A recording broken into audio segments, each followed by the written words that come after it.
What up guys, welcome back to the channel, Mabry here, today with episode 11 of Zombieland Saga, the penultimate episode to the second season here. And man, we have a lot of things to do in these last two episodes, right? We just learned basically the entirety of the curses and, you know, why our girls are zombified and whatnot, like where do these zombies come from anyways. In the last episode, apparently there is this curse on Saga and whatnot, and so that's basically what Kotaro was trying to do. He's trying to raise these zombie girls who were supposedly killed because of these curses, and allow them to exact their revenge in a lot of ways, right? So another kind of title drop here, not only revenging, you know, what happened 1 year previous with the failed stadium concert and whatnot, but also revenging the fact that they died, right? So I guess that's where the title comes from here. We got the reporter dude, I never remember his name, but you know, threatening to tell the world and whatnot. I actually don't know. Perhaps he will still tell the world at the very end there, and I guess people will just accept that we got zombie idols now. But of course he could put it in more of a positive light, right? Once he realizes that Kotaro's trying to do a good thing here. I mean, obviously they still have the stadium, they still have the concert to perform, right? Like, how exactly is that gonna go down? And at the end of last episode, it seemed that their house was getting flooded, question mark? Well, in any case, let's get into the episode and find out. Alright, let's begin in 3, 2, 1, play. Alright.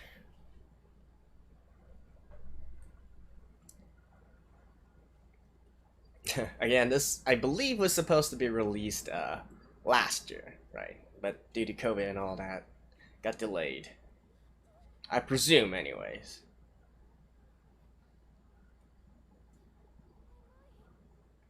You guys are probably floating. The whole mansion's turned into a ship, eh? That was probably what Kotaro was doing last episode and why he was washed up on shore.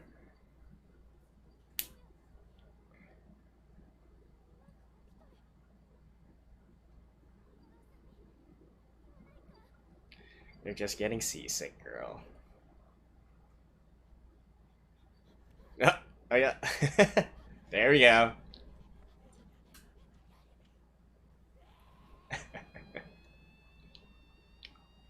Yep. I guess they're gonna become pirates now.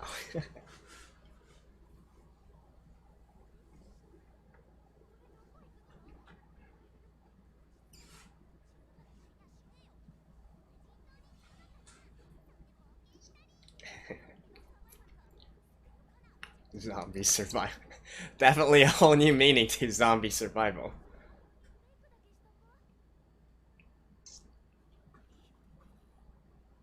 Yep.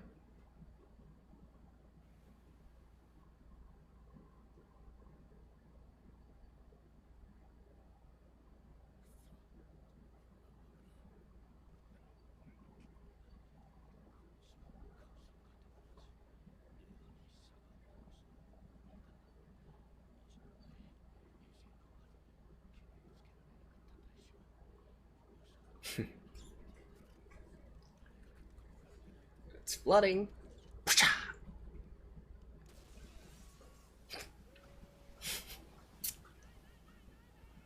Oh yeah, because it's in the basement, eh? Right. Oh. They crash landed, eh?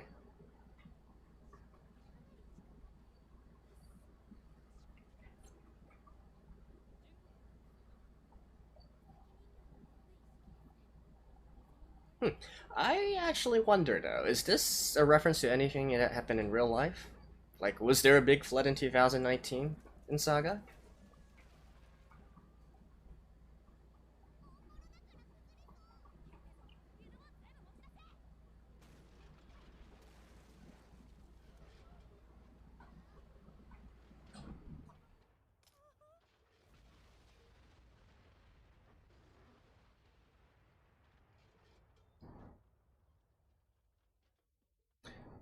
I mean, why even was Kotaro in possession of that mansion in the first place, though?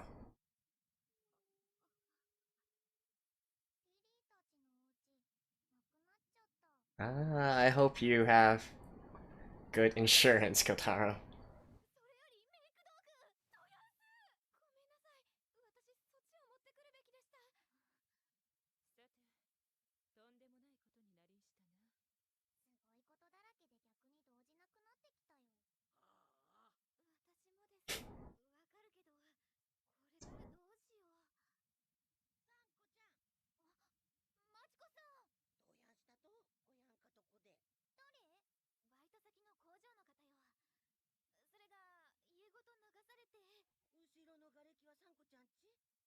I think they haven't completely done their makeup yet, right? I mean, you can see the black rings around their eyes and whatnot.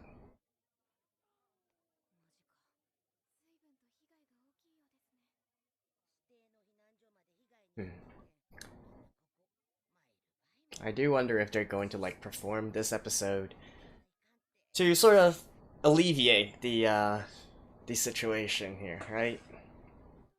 That is kind of what idols do as well.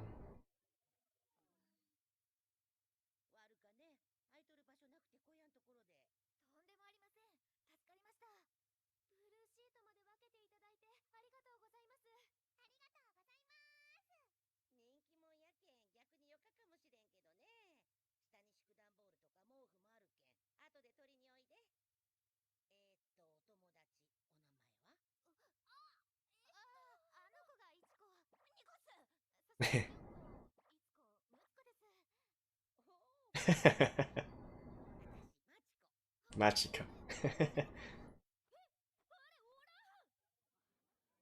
Oh.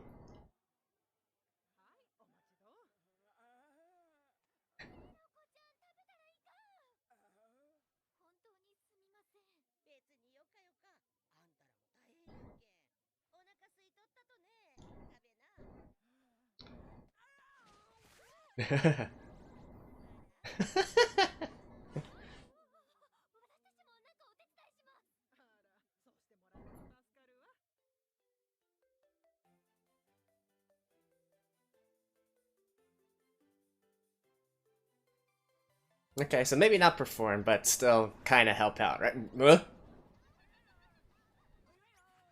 Um.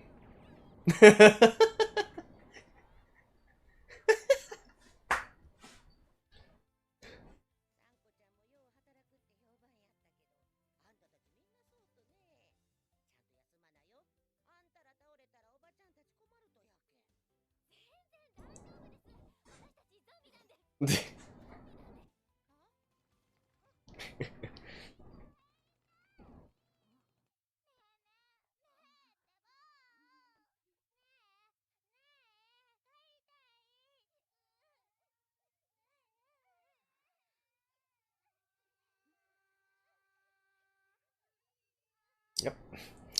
As I said, this is also quite the classic sort of idol situation as well.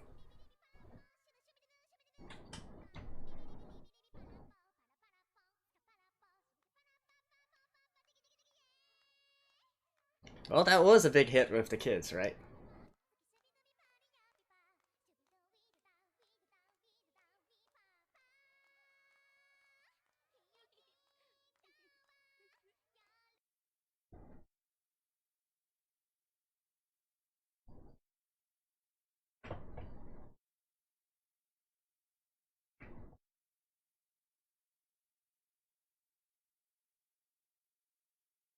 Alright.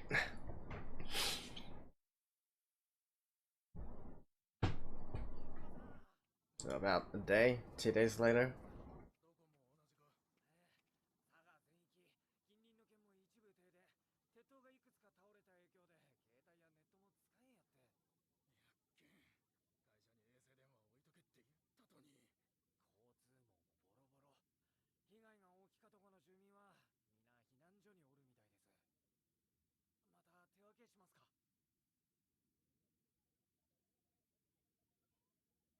NHK, I guess.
Yep, of course. Like I said.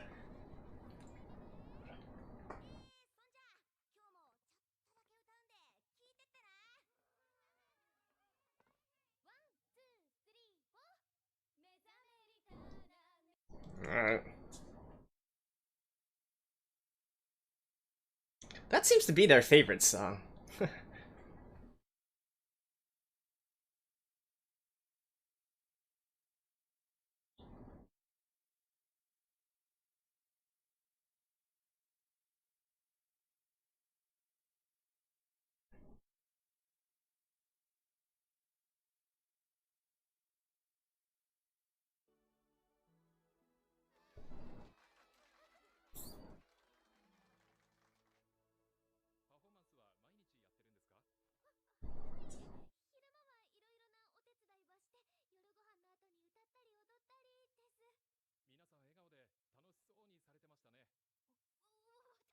Well, typically in these situations, it should be the leader that comes out and accepts the. Ah, there we go. There we go.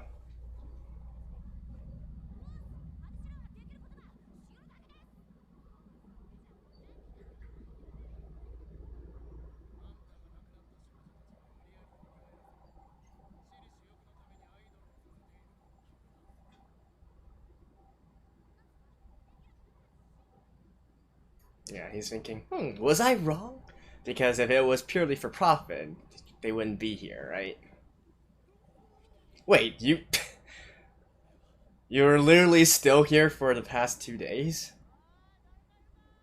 Oh.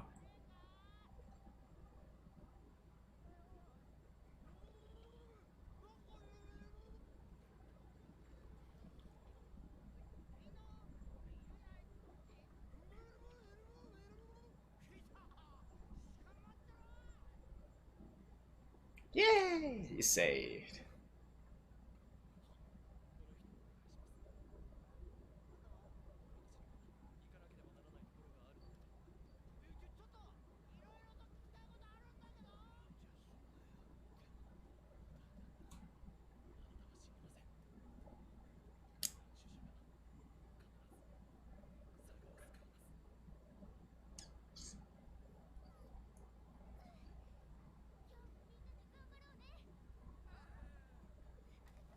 Oh.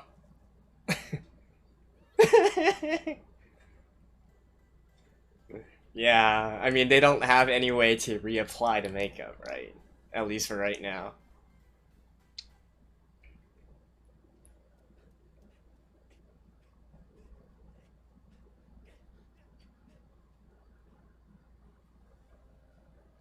What?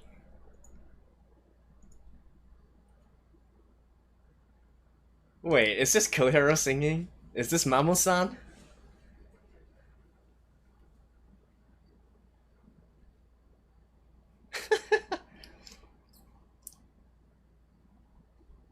What the- um,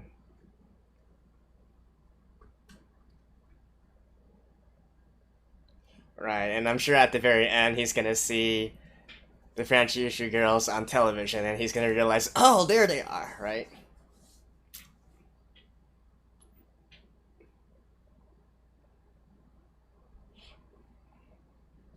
Yeah, I'm pretty sure this is Kotaro singing, actually.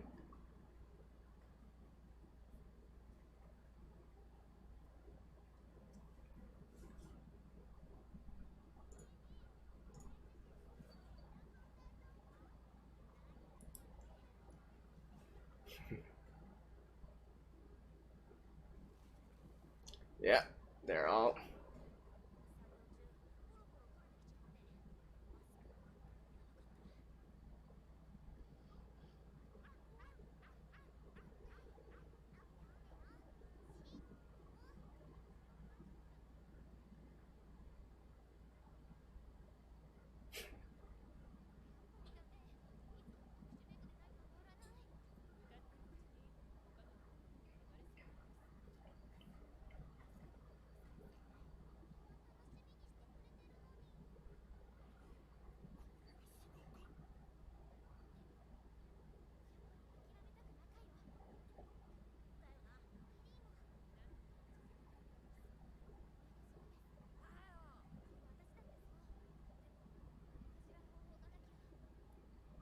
Hmm. Is Kodara gonna make it in time to give them fake makeup? Or are they just going to just go out in the raw like this? Or is the reporter going to help them? Hmm.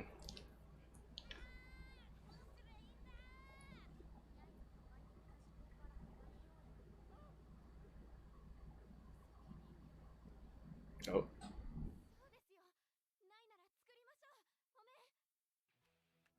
Huh, really? Okay. So are they going to try to do things in a more kabuki kind of way? Or something of that sort? Damn, Tai.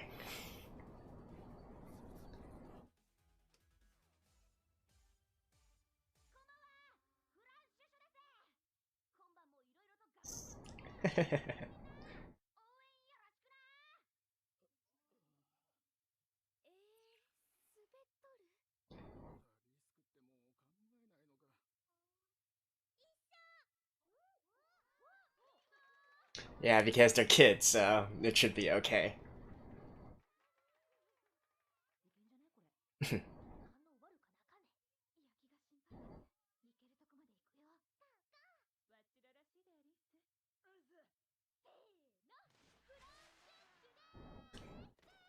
Don't. Ah!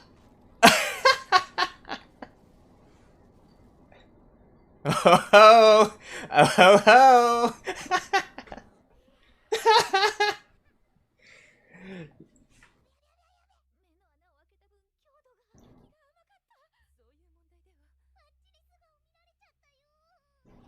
Yeah, how are they gonna? Are they gonna just own up to it, or?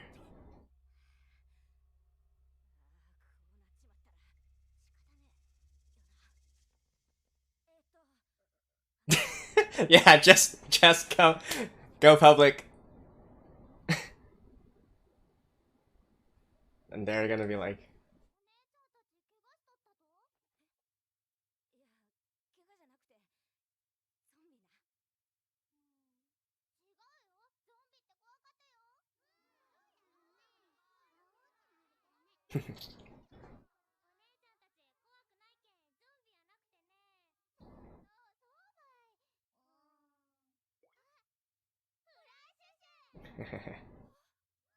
yeah.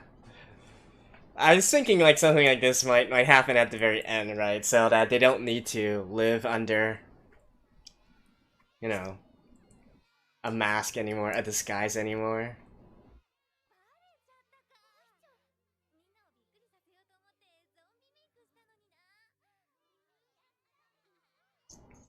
Yeah, or maybe they're still going to continue with this. Aw, look at her.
Alright, and so Kotaro's probably gonna show up with him.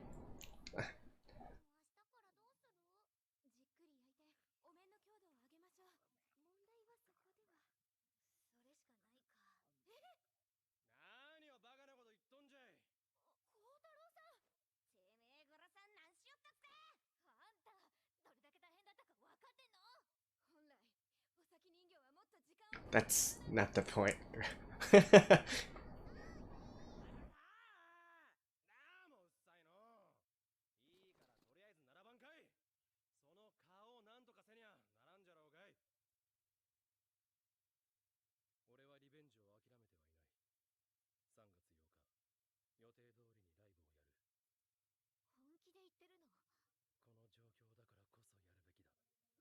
Yeah, to give people hope and all that, right?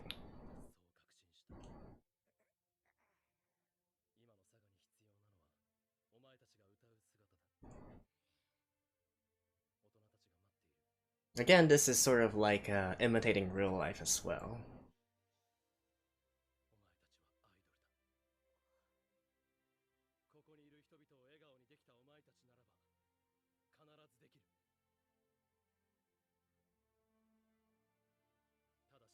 Yep, never-ending saga, Kotaro.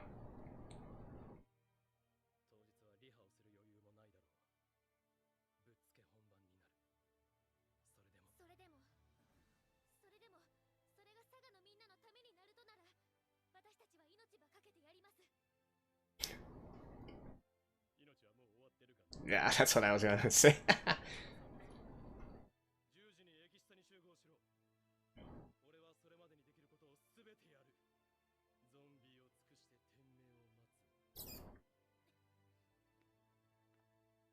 Let's go! Oh, no.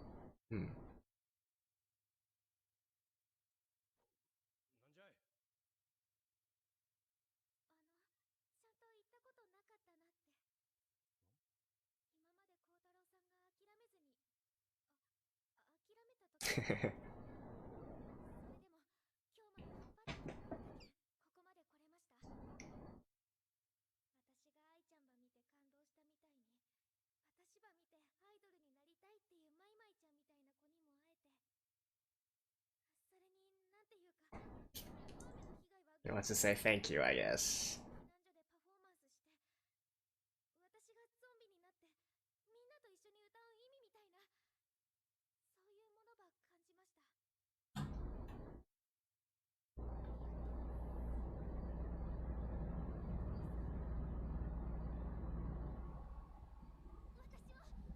Yep.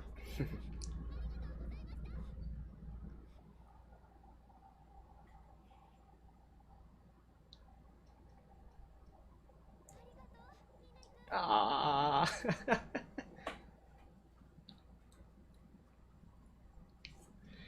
Oh man. Oh man. Flashbacks. We're getting flashbacks now.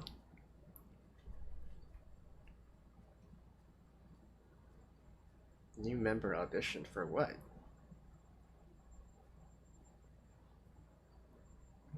Is he going to actually say anything? Yep, nope.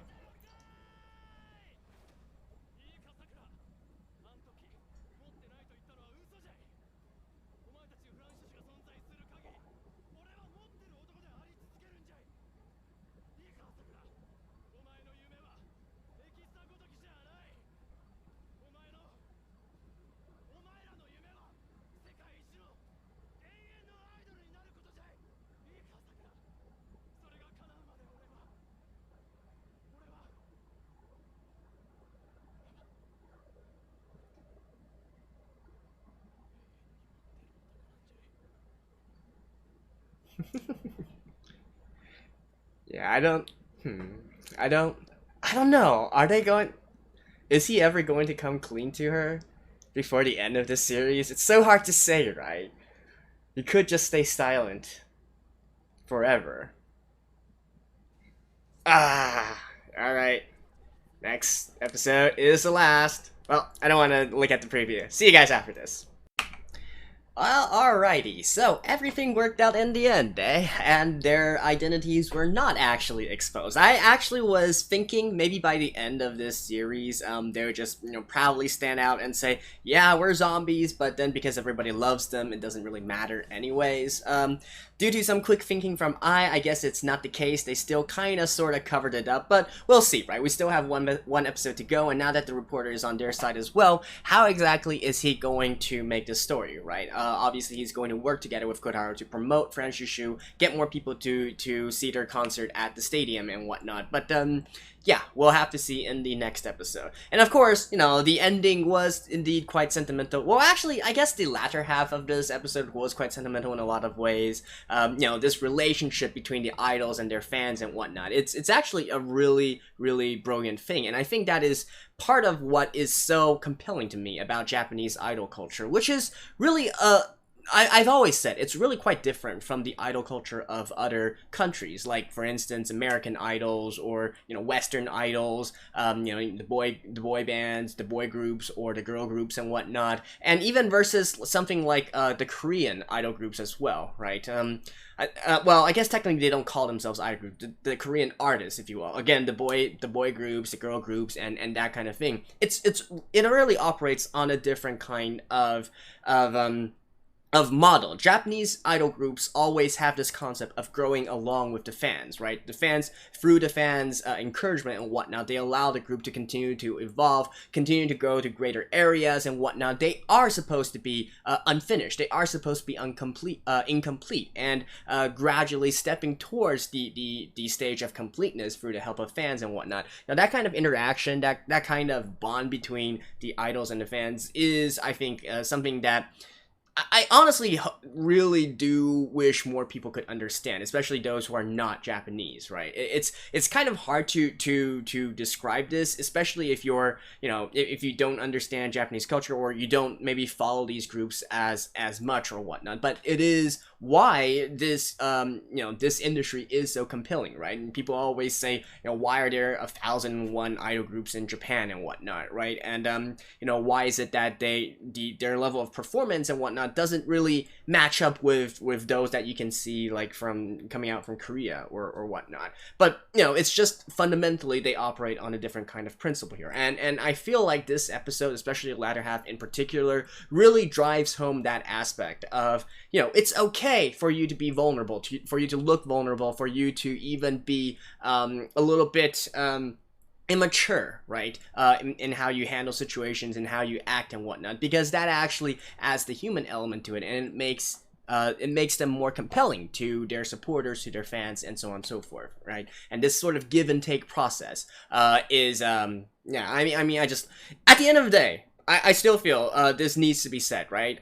Zombieland Saga, even though back in season 1, obviously, it's quite the unique kind of start there, and I mean everybody was freaking out over episode 1 and Truckun and all that sort. But once you peel it back, right? Once you get through all of the really out there kind of things and their zombie antics and so on and so forth, at its heart, it is still an idol anime. At its heart, it is still trying to convey what idols actually are, and indeed even the sort of story setting for this episode really follows the traditional idol formula as well, right? The idol show kind of formula, and really a lot of times it imitates real life, right? The idol shows always imitate real life. It's what real life idols go through. It's what real life idols do. This concept of, okay, we have encountered this sort of natural disaster or whatnot. What are idols supposed to do? Well, especially if you're a local idol group, you can't really you don't have any professional skills to, you're not like the police, you're not like the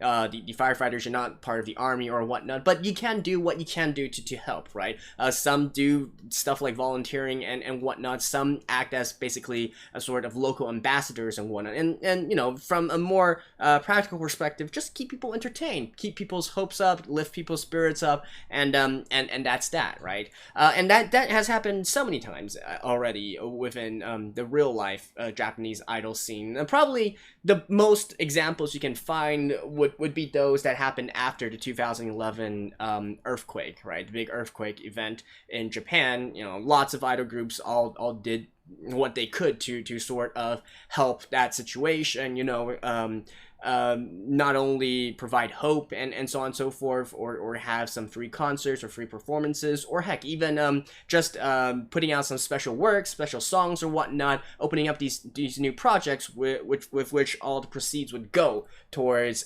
disaster relief and whatnot, right? And especially in this case, so I was kind of curious because so far up to this point, a lot of things that they talk about has happened in the past before, so I was wondering if they were actually referencing any real life events with this flood here. And so I do think it is, right? Now, obviously, I don't know all that much local Japanese news or whatnot, so I did just look this up right now. So apparently back in 2018, there was this big West Japanese flood, which affected the entirety of West Japan, including Kyushu, including the Saga Prefecture, right?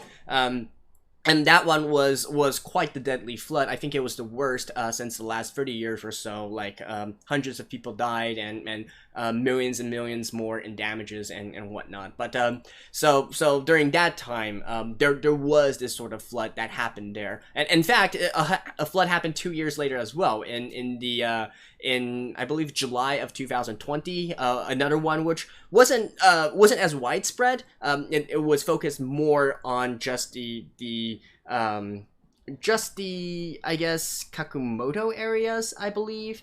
Right, Kakumoto areas, which also kind of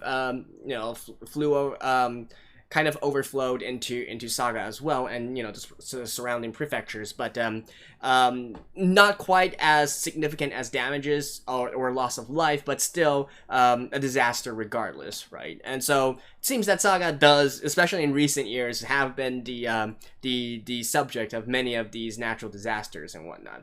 But anyways, so they obviously are referencing some things, and were there any idol activities that happened after that?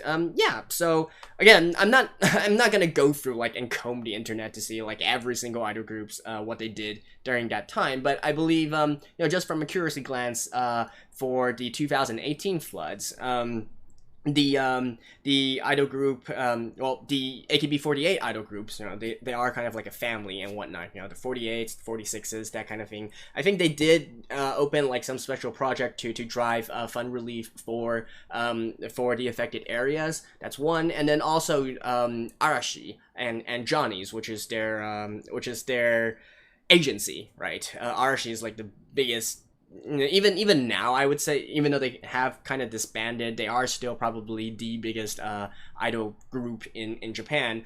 They also did what they can. They also visited the actual the actual places as well, the local damages, assess the situation, provide some words of encouragement, that kind of thing. And then also they them alongside their agency and other of their brother groups and whatnot, they did open some charity events there as well, right? So it does have precedence, right? So